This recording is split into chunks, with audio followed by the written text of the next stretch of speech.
친구들하고 허구한 날 술 먹고 자기 회사 업체 사람들이랑 맨날 술 먹고 주말마다 애들하고 안 놀아주고 나가서 골프 치고 막 이래봐. 우리도 사람들 만나보면 알지만 많다고 그 깊은 관계가 유지되는 게 아니잖아요. 시끄럽기만 하지. 압구정 PD님, 네. 예전에 나한테 맨날 그랬잖아. 아, 대표님 저희 아버지는 진짜 최고의 신랑감이에요. 저는 여자면 우리 아빠 같은 사람이랑 결혼할 거 이랬잖아요. 제가 봐도 저희 엄마는 결혼 잘한 것 같아요. 아, 그래요? 어떤 면에서? 저희 아빠는 일 갔다 오면은 어디 세질 않아요. 답답하겠다, 엄마. 취미도 딱히 없고 아빠. 아, 뭐 골프를 하신다거나 없어요. 아, 집에만 계시는 거야? 집돌이시네? 네, 진짜 집돌이에요. 아, 집, 회사 그냥. 근데 이런 남자 노잼 남자 아니에요? 어때요? 노잼이에요? 노잼이긴 해요. 아, 엄마 지루하지 않아? 맨날 화내요.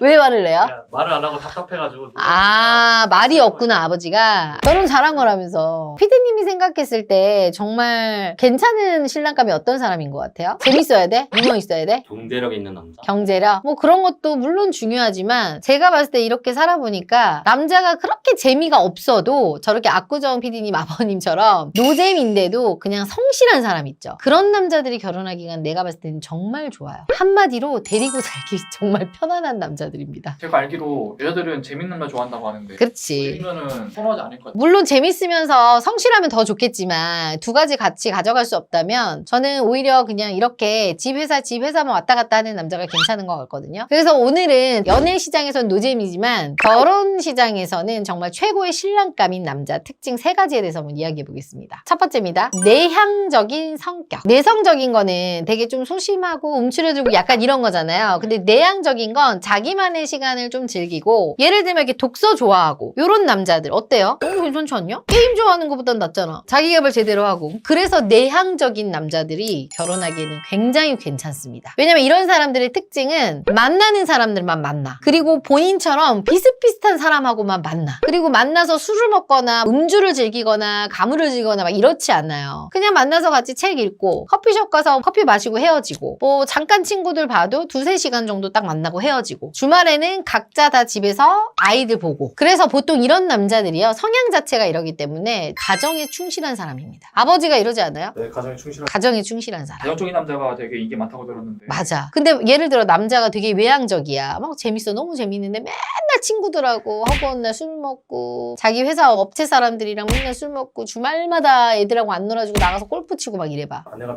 피곤할 것 같아. 제가 뭐 약간 비난을 할 그건 아니지만 약간 그 성향이 연예인 하하 씨가 좀 이런 외향적인 성격으로 보여지더라고요. 근데 뭐 또 뭐 가정에서도 하긴 하는데 이런 걸 좋아하더라고. 사람들 어울리는 거. 근데 이제 와이프 입장에서는 가족하고 어울리는 걸 더 좋아하죠. 그래서 내향적인 남자들이 은근히 아니 대놓고 정말 가정적이에요. 이런 남자들은 안 놓치는 게 좋을 것 같아요. 이런 남자는 어디서 찾아볼 수 있어요? 만나다 보면은 뭐 어디 도서관 가면 있지 않을까?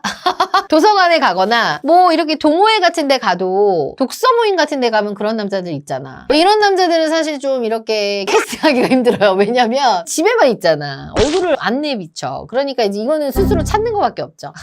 어렵네요. 어렵죠. 두 번째입니다. 생활 패턴이 무지하게 단순한 남자. 단순하다는 게 어떤 의미예요? 예를 들면 회사, 운동, 집, 회사, 운동, 집.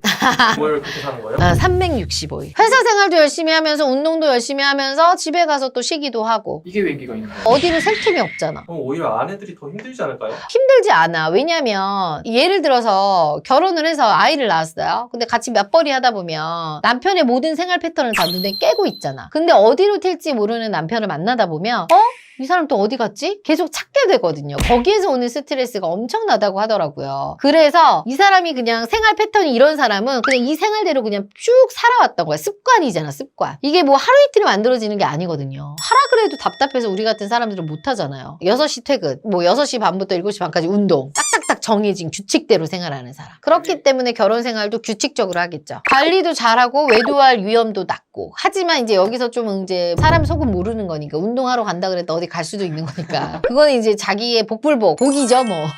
근데 이제 그 느낌이라는 게 있잖아요. 그렇기 때문에 이렇게 조금 생활 패턴이 일정한 사람들은 잘 변하진 않아요. 여기서 딱 떠오른 사람이 있는데 네. 연예인 김종국 씨. 김종국 씨. 김종국 씨가 이러죠. 일, 운동. 이분은 결혼을 오랫동안 못 하고 있잖아요. 못하는 게 아니라 안 하는 거 아닐까요? 돈이 까다로워서? 그렇게 막 아끼고 막 휴지도 막 한 장 쓰고.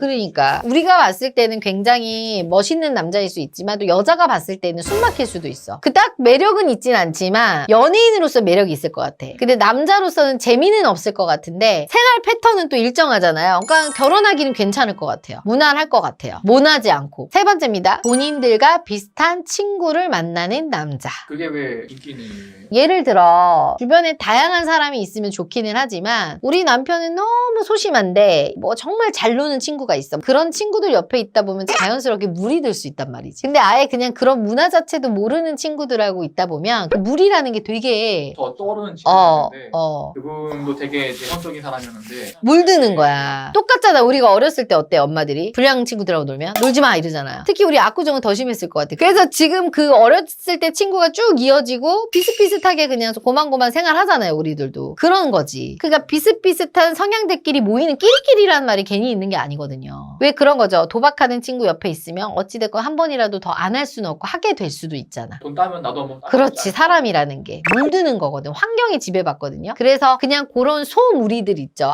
아주 막 큰 그건 아니어도 관계 자체를 굉장히 깊게 하면서 좁지만 이런 남자들이 오히려 더 실속 있고 더 나을 수도 있어요. 그리고 또 친구 너무 많다 보면 또 맨날 불러대고 나오라고 그러고 뭐 많다고 좋은 게 아니야. 우리도 사람들 만나보면 알지만 많다고 그 깊은 관계가 유지되는 게 아니잖아요. 시끄럽기만 하지. 이렇게 실속 있게 본인하고 맞는 성향의 사람들하고만 어울리는 남자가 가정생활에도 대부분 충실하더라고요. 그 친구들도 그렇게 가정에 충실하니까. 왜 우리 그런 거 있잖아. 결혼한 형들이 맨날 와이프 욕하고 또 헤어진 사람들이 막 그런 얘기하면 결혼하기 싫듯이. 근데 주변에 결혼해서 행복하게 사는 사람들 얘기 들으면 또 결혼이 하고 싶잖아요. 그래서 그 주변 환경이 지배를 많이 받기 때문에 그게 되게 중요한 것 같아요. 결혼 전에 꼭 만나봐야겠네요. 당연히 만나봐야죠. 결혼 전에는 꼭 그 사람의 친구를 만나보면 그 사람이 100% 보입니다. 근데 들은 의문이 네네. 다 좋은 특징들인데 이런 남자를 발견하는 게 진짜 어려울 것 같거든요. 그러면 이제 결혼정보회사에 와야 되는 거죠. 많이 있나요 여기?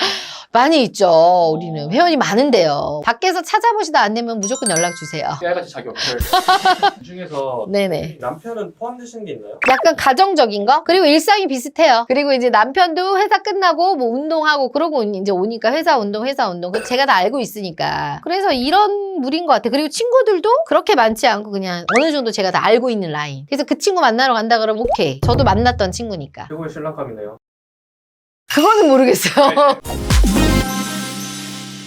대표님, 네. 많은 회원분들이 찾아오시잖아요. 그럼요. 그 여자분들께서 정말 다양한 남자들의 조건을 얘기하겠지만 이것만 놓치면 안 돼요 언니라고 하는 건 혹시 있을까 싶어서요. 뭐 남자들의 경제적 수준이나 또 그 사람의 외모나 이런 걸 제외하고 정말 여자들이 놓치고 싶지 않은 남자들의 특징이 있는데 첫 번째는 나의 자존감을 높이 올려주는 남자입니다. 그럼 스펙이 좋은 남자인가요? 뭐 스펙이 좋으면서 나의 자존감을 높여주는 남자면 좋겠지만 그런 외적인 조건 외에 마음적으로 왜 여자들은 사실 자존감이 높은 여자들이 사실 많이 없는 것 같거든요. 그래서 자존감이 좀 낮아 있는 사람들이 은근히 많잖아요. 근데 옆에서 뭐 너 예쁘다라는 말 한마디의 칭찬이라도 여자들은 그 말 한마디 듣기 되게 좋아하잖아. 그런 식으로 옆에서 내 남자친구가 혹은 내 남자가 나의 자존감을 키워줄 수 있는 좋은 말들을 해주면 아무래도 자신감이 좀 뿜뿜하죠. 그리고 듬직해 보이고 남자가. 스펙적인 돈이 문제가 아니라 여친의 자존감 올려주는 남자들. 그렇지. 그러니까 아기 다루듯이 하는 거야. 잘한다고 칭찬해주고 멋지다고 칭찬해주고 예쁘다고 칭찬해주고 이렇게 하다 보면 아무래도 좀 낮아있는 자존감이 좀 올라가거든요. 내가 이 남자를 만나면서 자신감이 생겼어요 라는 말을 하는 여자들이 있어요. 그리고 사랑받는 기분, 그것도 자존감의 또 일종일 수도 있거든요. 근데 그 남자들은 오히려 네. 여자 자존감을 놀려주면서 응? 본인 자존감 떨어지지 않을까 싶은데. 이제 그런 여자는 만나면 안 될 여자지. 자존감을 높여줬을 때 나도 같이 자존감이 높아져야 되는 여자와 남자를 동시에 만나야 되는 거고요. 내가 이 여자의 자존감을 높여주면서 이 여자가 반대로 자존감이 높아졌다고 나를 막 무시하거나 이런 여자는 인성이 별로인 여자겠죠? 그런 여자는 피해야 되는 여자고요. 왜 남자들 중에도 이렇게 상담하다 보면 그런 분들이 있어요. 저는 여자친구가 웃는 것만 봐도 기분이 좋아요. 그래서 그 여자를 행복하기 위해서 노력을 많이 했다. 라는 얘기를 하거든요. 성향 자체가 그런 분일 수도 있지만 여자 자체를 기쁘게 해주는 것만으로도 만족을 느끼는 남자들이 있거든요. 그런 남자를 여자들은 상당히 선호하죠. 한마디로 이런 남자들은 여자가 행복할 수 있도록 옆에서 도와주고 지지해주는 남자라고 할 수 있겠습니다. 뭐 또 남자가 너무 예쁘다 해주고 자존감을 높여준다고 이거를 또 악용하는 여자들도 있어요. 내가 공주인 마냥. 그거는 절대 금물입니다. 모든 건 당연하지 않아요. 두 번째는 굉장히 이성적이고 어떤 상황에서든 차분한 남자를 굉장히 선호합니다. 성격적인 차분함 말씀하시는 건가요? 그렇지. 어떻게 보면 좀 냉철해 보일 수도 있지만 일을 처리하는 데 있어서 또 내가 뭐 살다 보면은 흥분할 일도 생기고 화나는 일도 생기잖아요. 그럴 때 능수능란하게 좀 대처할 수 있는 그런 능력을 보는 건데 감정에 휘둘리지 않고 이성적 판단을 제대로 할 수 있는 남자에 있어서 여자들은 굉장히 환호하고 멋있게 생각해요. 한마디로 기댈 수 있고 내가 좀 힘들 때 의지될 수 있는 그런 남자가 없겠네요. 왜냐면 피디님들도 뭐 여자가 시시때때로 감정이 변하거나 화났을 때 막 소리를 지르거나 이런 거 보면 어때요? 있던 정도 떨어지죠. 너무 싫죠. 근데 어떠한 상황이 있었을 때 그거를 차분하게 이성적으로 판단되는 여자들은 어때요? 굉장히 멋있어 보이죠. 여자도 마찬가지예요. 남자가 한결같고 차분하고 듬직한 스타일일수록 여자분들은 마음이 더 끌리기 마련입니다. 그러면은 회원 중에서도 이런 차분하고 이성적인 남자들이 있어서 있어요. 남자분이 그냥 일반 회사원이었는데 여자분하고 만나면서 미래에 대한 설계를 계속해서 얘기를 하는 거지. 내가 결혼을 해서 몇 년 안에는 어떻게 할 거고 아이를 낳았을 때는 어떻게 할 건데 이걸 뭐 만나자마자 얘기한 건 아니고 사귀면서 그런 인생 계획에 대해서 이제 차분하게 얘기를 하고 중요한 얘기들을 나누다 보니까 아 나는 이 남자한테 정말 내 인생을 맡겨도 되겠다 라는 확신이 들었다고 해요. 대표님 세 번째는 어떤 건가요? 세 번째는 말을 예쁘게 하는 남자입니다. 말을 이쁘게 어떻게 이쁘게 하는 건가요? 남자들 중에서도 비아냥거리고 약간 부정적이고 빌빌 꼬는 남자들이 있어요. 근데 그게 아니라 항상 뭐 감사하다라는 말을 입에 달고 살거나 배려하는 말투 있잖아. 그리고 말씨가 예쁜 사람이 있어요. 연예인으로 따지면 누가 있지? 말을 이쁘게 하는 사람이? 오마이걸 효정이요. 아니 남자.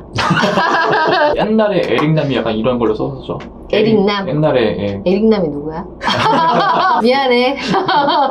왜 얼마 전에 끝난 더 글로리에서 이도현 씨 되게 멋있잖아요. 얼굴도 멋있는데 말도 너무 그 극 중에서 예쁘게 하잖아. 상대의 자존감을 높여주고 칭찬해주고 격려해주는 말을 너무 많이 해서 긍정 언어를 되게 많이 쓰죠. 본인은 아픔을 간직했지만 상대방한테는 그런 느낌을 주는 남자를 찾기가 쉽지는 않지만 그런 예쁜 말을 하는 남자들을 여자는 선호해. 왜냐면 말이라는 거는 마음의 창이라고 하잖아요. 아무래도 내 마음에 있는 것들이 다 쏟아져 나오는 언어이기 때문에 말을 예쁘게 한다라는 건 마음이 또 예쁘다라는 거하고 비슷한 거거든요. 그리고 뭔가 공감해주고 소통 능력이 좀 좋은 남자들이 있어요. 그런 남자들을 여자들은 굉장히 선호하죠. 그리고 이렇게 교제하다 보면 나하고 의견이 안 맞을 수도 있잖아. 그렇다고 상대방을 막 비난하거나 그거 아니야. 딱 잘라서 얘기하면 진짜 여자들도 여기서 자존감 완전 무너지거든요. 근데 그게 아니라 아 그랬구나. 네 생각은 이러구나. 나도 네 생각 존중해. 라는 말 한마디면 여자들은 사르르 녹거든요. 상대방의 의견에 대해서 존중해주고 그거를 배려할 줄 아는 남자들을 여자는 정말 멋있다고 생각합니다. 진짜 명심하셔야 돼요. 남자분들은 같은 말이라도 뉘앙스와 말투에 따라서 정말 여자가 받아들이는 게 다르거든요. 항상 부드럽고 친절한 말투를 쓰는 걸 저는 권장드립니다. 네 번째는 건강한 가치관과 뚜렷한 목표의식이 있는 남자를 여자들은 정말 선호합니다. 제 회원 중에 다들 뭐 스펙이 다 좋은 남자만 있는 건 아닐 거 아니에요. 정말 스펙이 열악하신 남자분도 있는데 결혼하신 이유를 들어봤어요. 남자의 그 야무짐 그리고 왜 정신이 건강한 느낌 있잖아요. 그리고 삶에 있어서 가치관이 굉장히 뚜렷하고 목표의식이 뚜렷해서 분명히 이 남자는 나를 고생을 덜 시키고 진짜 밥 굶게 하진 않겠다 라는 생각으로 결혼을 했는데 아니나 다를까 결혼한 지 지금 제가 알기로는 한 5년 정도 됐는데 집도 사고요. 정말 잘 살고 있거든요. 그래서 여자들은 그런 건강함을 보는 것 같아. 왜 그런 남자 있잖아요. 요새는 평생 직장이 없다 보니까 진짜 직장 다니다가 내가 하루아침에 잘려 무직자가 있잖아. 그럴 때 내 처자식만은 정말 죽을 힘을 다해서 먹여 살릴 만한 그런 남자, 그런 정신이 든 남자가 있잖아요. 그런 느낌을 그 여자분은 본 거죠. 그래서 다른 점은 좀 이 남자가 부족할지 몰라도 이런 부분들 때문에 여자는 결혼을 결정적으로 결정을 하게 됐다고 하더라고요. 오늘은 여자들이 절대로 놓치고 싶지 않은 남자 특징에 대해서 얘기해봤는데요. 과연 이거를 시청하고 계시는 남자분들은 나는 어느 유형에 속할까? 한 번쯤 나는 고민을 해볼 좀 필요가 있다고 생각하고요. 직업, 연봉 같은 스펙도 너무너무 중요하지만 그것보다 더 중요한 건 사람입니다.